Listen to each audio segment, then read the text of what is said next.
Աշխատանքային վեճերի լուծման նոր համակարգ է առաջարկվում Հայաստանում։ Այսուհետ աշխատողներն ու գործատուները կարող են իրենց վեճերը լուծել ոչ միայն դատարաններում, այլ նաև նորաստեղծ հաշտարար հանձնաժողովի միջոցով։ Վեճի կողմերից մեկը կարող է գրավոր դիմել հանձնաժողովին։ Հաշտեցման աշխատանքը կսկսվի 1 ամսվա ընթացքում։ Եթե հաշտության չգան, հանձնաժողովը որոշում կընդունի, որը 30 օրվա ընթացքում չբողոքարկվելու դեպքում կհամարվի ուժի մեջ մտած։ Հանձնաժողովի որոշումը կարող է կիրառել նույնիսկ դահական, եթե կողմերից մեկը չկատարի այն։ Եթե կարելի է գործը քննել նախապես ու գալ հաշտության, ապա ինչու չանել դա նախապես։ Դատարաններում գործընթացը կարող է տևել տարիներ, ասում են սոցիալնախարարությունից ու հավելում։ Այսպիսով կթեթևանա նաև դատարանների ծանրաբեռնվածությունը։ Սա հնարավորություն կտա առաջին հերթին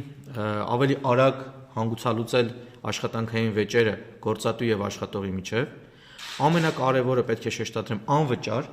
որովհետև հանձնաժողովը իր գործունեությունը ծավալելու է անվճար հիմունքներով։ Եթե կողմերից մեկը չի ուզում հասնել դատարան եւ չի էլ ուզում, որ խնդիրը չլուծված մնա, կարող է դիմումը գրավոր ներկայացնել 1 ամիս անց կկանչեն նիստին ու կքննեն։ Շատ արագ կարող են գալ համաձայնության ու գործը կկարճվի, ասում է Ժոռա Սարգսյանը։ Գործադուլի եւ կոլեկտիվ պայմանագրից բխող խնդիրների դեպքում հանձնաժողովին դիմել հնարավոր չի լինի։ Իսկ եթե աշխատողներ աշխատանքային պարտավորությունները չի կատարել, չի ներկայացել աշխատանքի կամ ենթադրենք վերջնահաշվարկի արդյունքում պարզվել է, որ աշխատողը պետք է գումար վերադարձնի գործատուին, գործատուն նույնպես կարող է դիմել հանձնաժողովի օգնությանը։ Արմիությունների կոնֆեդերացիայի նախագահը առաջարկում է ոչ թե ստեղծել առանձին հանձնաժողով, այլ հենց կազմակերպությունների ներսում ձևավորեն այդ հանձնաժողովը, որ էլ մարդիկ չգնան կենտրոնական հանձնաժողովներ։ Շատ դեպքերում կազմակերպություններում առաջացած խնդիրները կարող են շատ սպეციფიկ լինել։ Կոնկրետ տվյալ կազմակերպության ոլորտում, օրինակ եմ ասում, էներգետիկայի ոլորտից լինի խնդիրը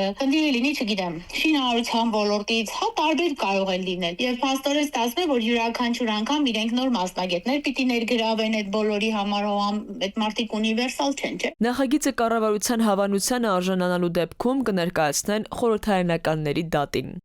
Քնարիկ Պետրոսյան, ժամը լրատվական։